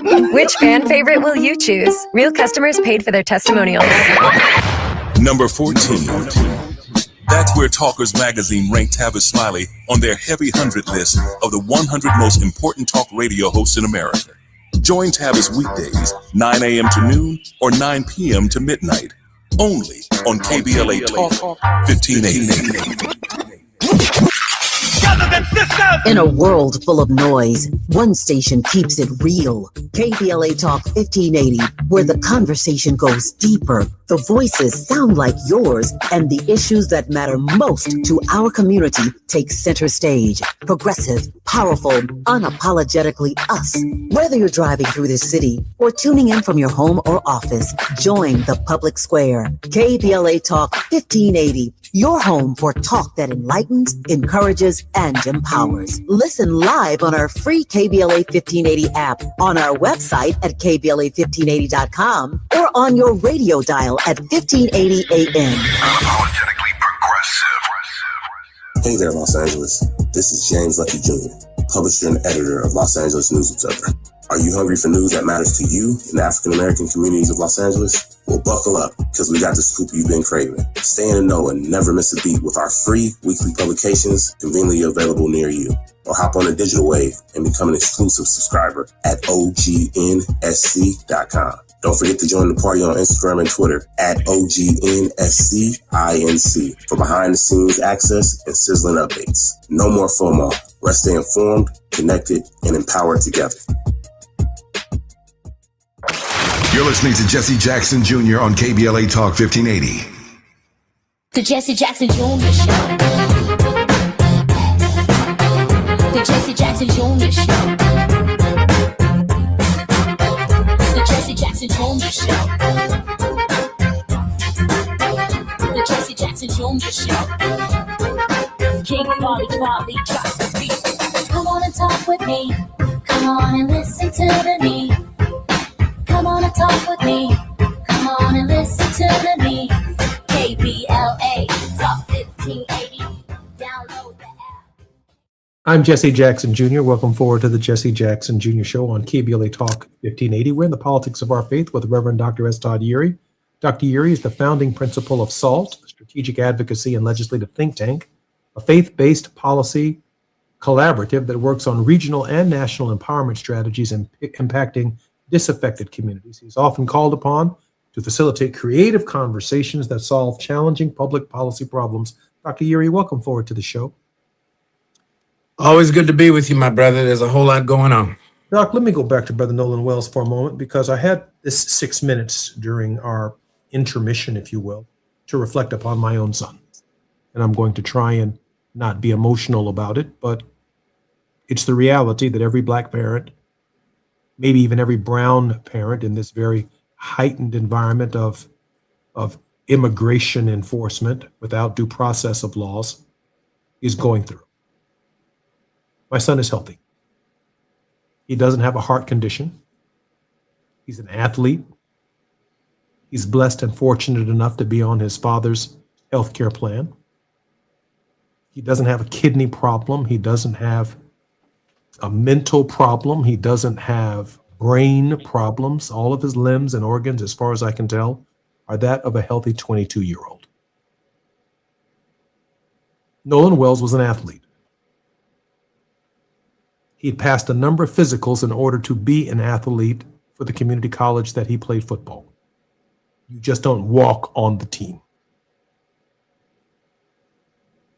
No evidence of any mental capacities or struggles or concerns of some sudden illness that could take his life. But I can only imagine on July 4th when he said to his parents that he was going to hang out with his friends, that if he had a medical condition, they would have said, no, don't go. We're going to go to the doctor's office. We're going to check on your medical condition. We're going to see how you're doing and or whether or not you can hang out all night long or all day long with your friends. The parents took no such precautions because on July 4th, that morning, there was not a single worry by the Wells family that there was anything that was unhealthy about their child that would prohibit him from being able to hang out with his boys on some island somewhere in Mississippi. And then the circumstances suddenly change. Not only is he found in a state of some form, I think I read in the autopsy report, of decomposition, but unalive. We don't know if it's from drowning, but there's been no evidence to suggest one way or the other that that's actually what took place. There is no evidence or any stories that I've heard so far of anyone trying to offer Brother Wells respiratory assistance because suddenly he had a cardiac event and stopped breathing.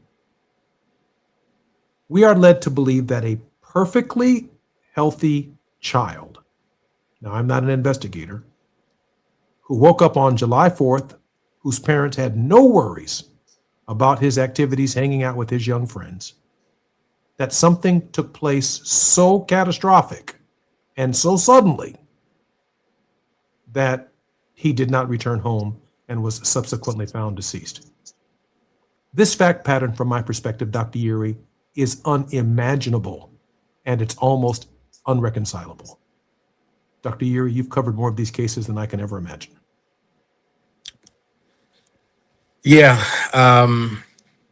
And having reviewed autopsy reports and having had to interpret them and analyze them,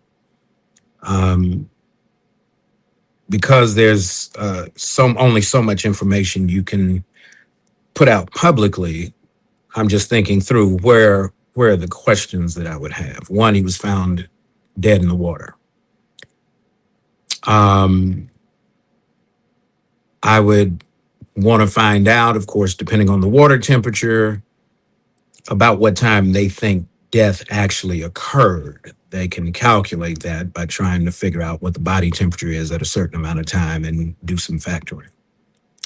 The other part is you hear that there are parts of Nolan Wells's body that were not available for the independent autopsy.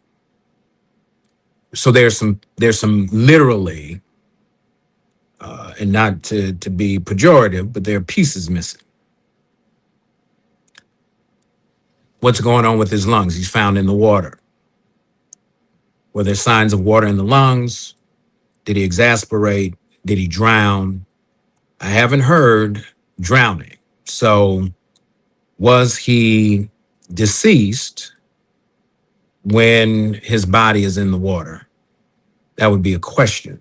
So when we start thinking about deep tissue signs of discoloration, was there blunt force trauma that Nolan Wells experienced from someone or something that led to him losing consciousness, and was that near the water? The other part is the police. I would want to know what's on the island, what's near the island, how do you get to the island, where are the cameras along the way? Everybody's got cameras these days on just about anything and everything.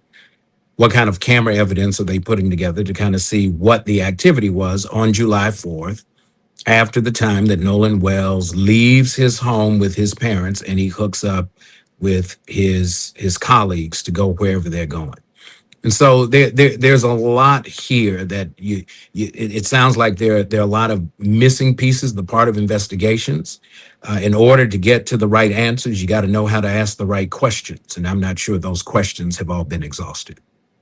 I'm struck by it all. And I am, because I have a son, I know you have children as well.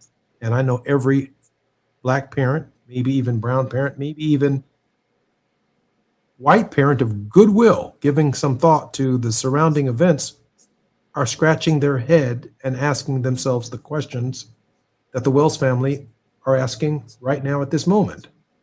And they are deeply troubling questions. It is difficult to accept that a child you were with in the morning, when you sent them to school, and then during school, you find out that there has been a shooting or a mass shooting event at a school, and you go from having provided breakfast for your child and wishing them well to having to rush to a school to determine if the entire world that you have been living in is now upside down.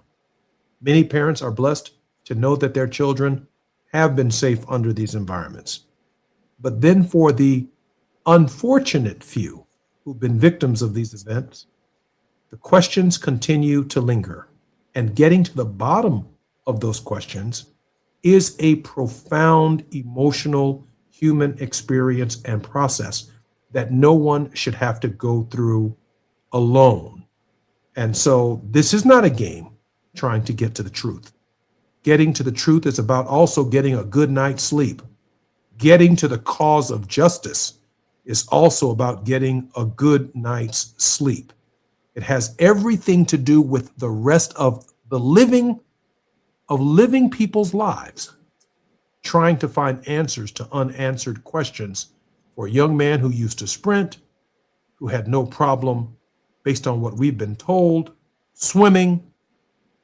But for people to leave him there, for his phone to be found on someone else's person, his only means of communication with the outside world, for him not to have his own keys, and for no one to be concerned enough about Nolan that night when he did not make it home to say, you know what, I'm going back out to the island in my boat to see if my guy is out there, because no one has reported the condition or where Nolan is.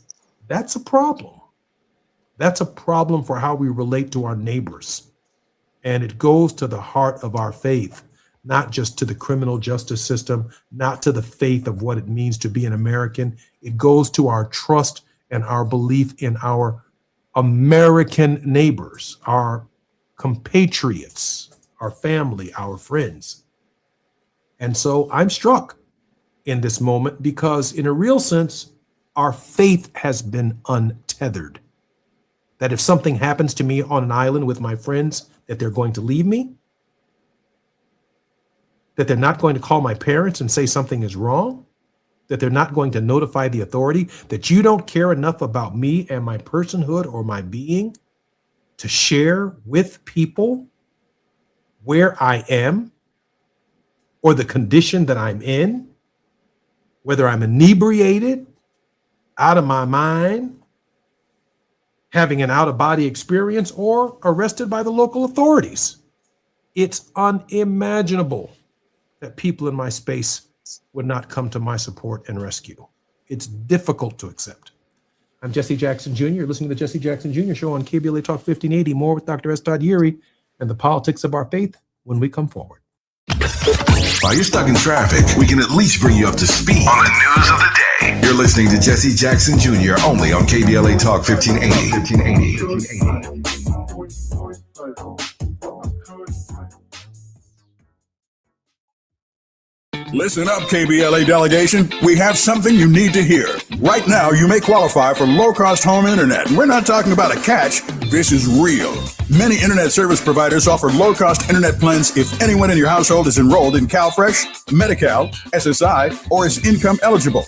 There are a lot of families in our community who deserve to be connected. Here's all you do. Call 844-461-7893. That's the Get Connected call center. Real people ready to help you enroll today. Or go online to internetforallnow.org to find a provider near you. You may also qualify for a low-cost computer through Human IT. Connectivity is not a luxury. In 2026, it's a necessity. And you deserve access just like everybody else. Call 844-461-7893. That's 844-461-7893. KBLA's got you. If you missed any of this, you can always go to our website at KBLA1580.com. Brought to you by KBLA Talk 1580 in partnership with the California Emerging Technology Fund, CETF.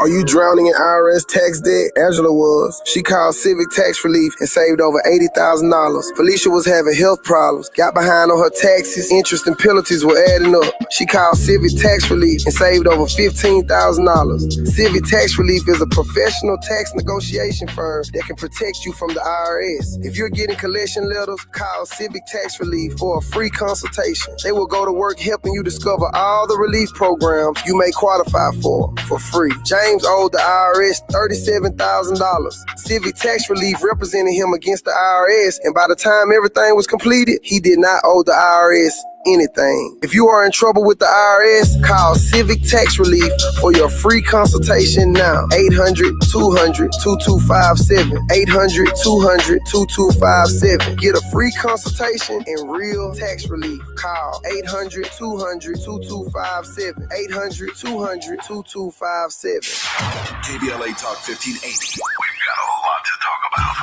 KBLA Talk 1580, connecting you with services and solutions. The midterm elections are upon us. It is voting season once again. Common Cause's motto is fighting for the democracy we deserve. In service of that goal, Common Cause puts its state and national policy expertise, massive network of grassroots supporters, and nonpartisan approach into action to strengthen our democracy against the challenges we face today. They work at every level of government on priorities that impact each of our lives, like defending the right to vote, limiting big money's influence on our elections, holding public officials accountable, and more. Common Cause is a nonpartisan grassroots organization dedicated to upholding the core values of American democracy. They seek to empower all people to make their voices heard in the political process.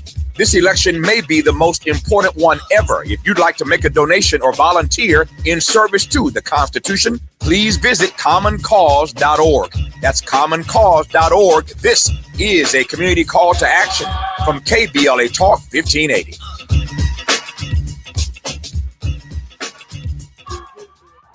Attention. Have you racked up $10,000 or more in credit card debt? Are you barely getting by making minimum payments? With credit card debt reaching all-time highs, National Debt Relief is notifying consumers about significant debt relief options currently being made available to help those with overwhelming credit card debt. These options may reduce a large portion of credit card debt for those who qualify.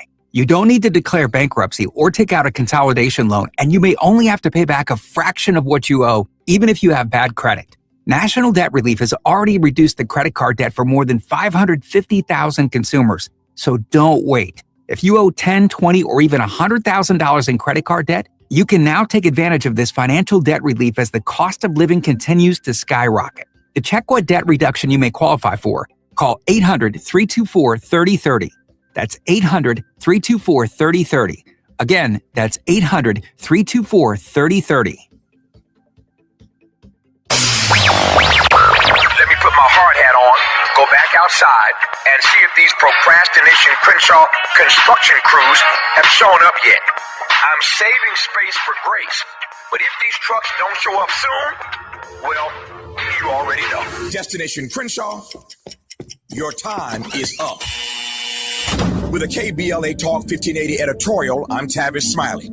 KBLA Talk 1580 and Bethesda Temple Church invite residents, churches, businesses, and community leaders along the Crenshaw corridor to join a vitally important community conversation Thursday, July 30th, 6:30 p.m. at Bethesda Temple Church, 4909 Crenshaw Boulevard.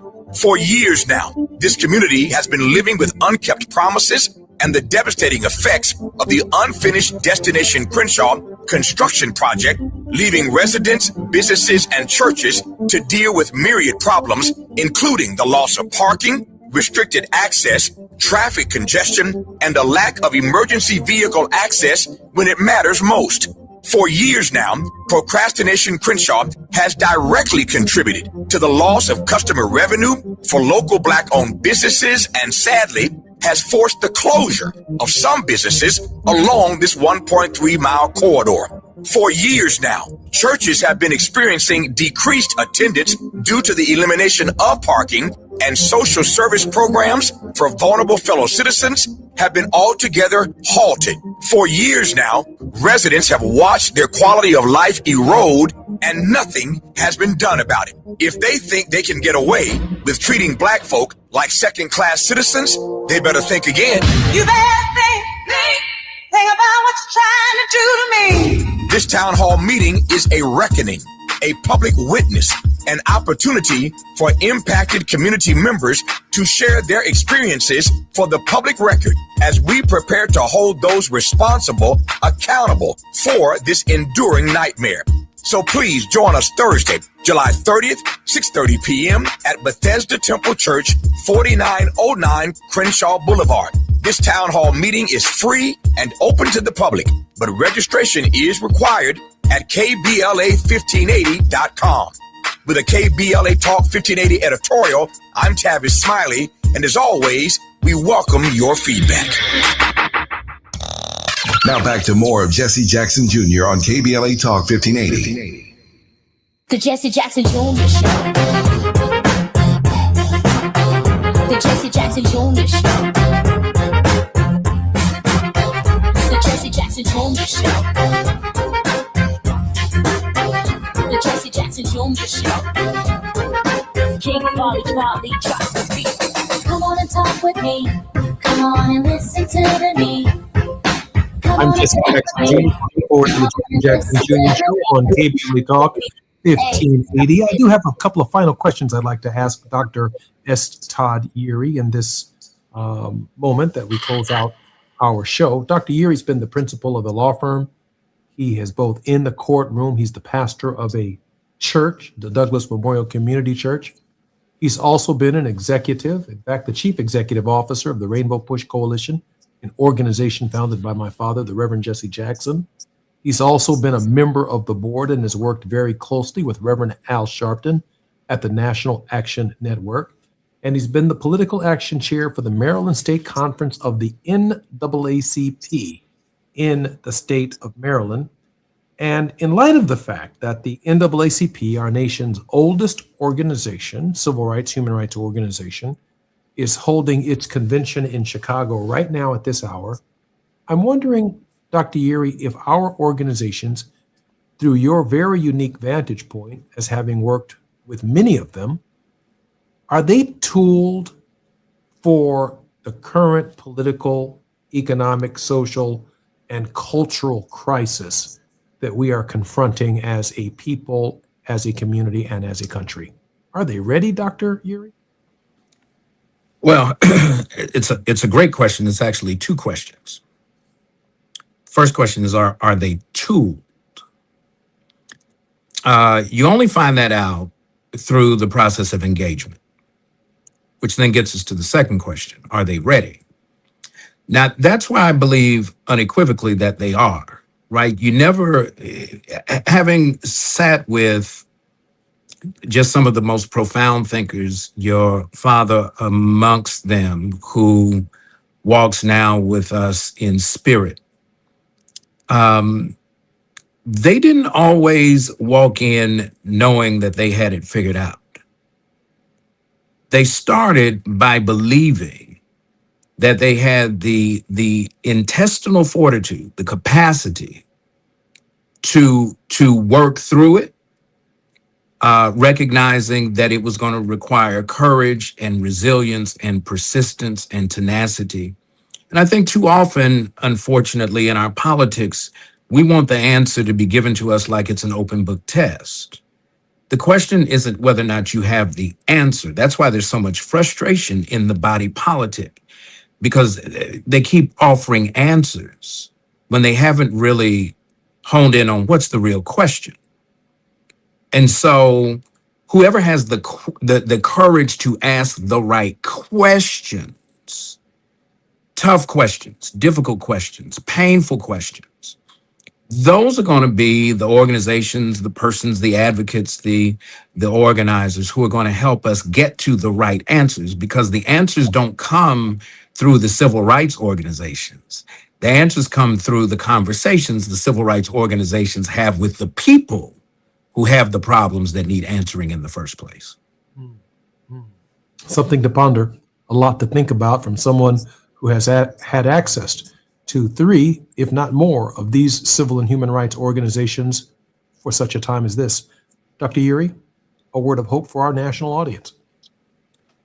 Well, short version, with as much time as we've talked today about the clownery of government, but then the granularity of the pain of a mother and a father who've lost their son and can't get any answers. We have to be careful that we don't fall into a state of despair. We have to be sober-minded. We have to be honest about how we feel in this moment. There's a great deal of concern, but more than anything else, we can't get through this. We can't stand with Nolan Wells's family. We can't stand with our kids for our kids. Congressman, I remember when Jesse was a little guy. Trey has come, he's grown now. To have watched that, I recognize that we're not alone. There's a God factor in here, and we cannot get so frustrated that we lose sight of the fact that, as our anthem says, the God of our weary years, the God of our silent tears, the one who has brought us thus far on the way, the one who has by his might led us into the light. He will keep us forever in the path we pray. It doesn't get much more powerful than that. Those of you who've been listening to the Jesse Jackson Jr. Show this week, we talked about the importance and the significance of the Negro National Anthem and how all of us need to learn the words to the song and stop scatting through it. It is not a scat. Shabup, shabup, shabup, shabup, da da da da da da da da da da. No, it's not that at all. Dr. Uri laid out God of our weary years, God of our silent tears, the process by which, through resilience, faith, and hope, we have endured almost every conceivable obstacle in our way.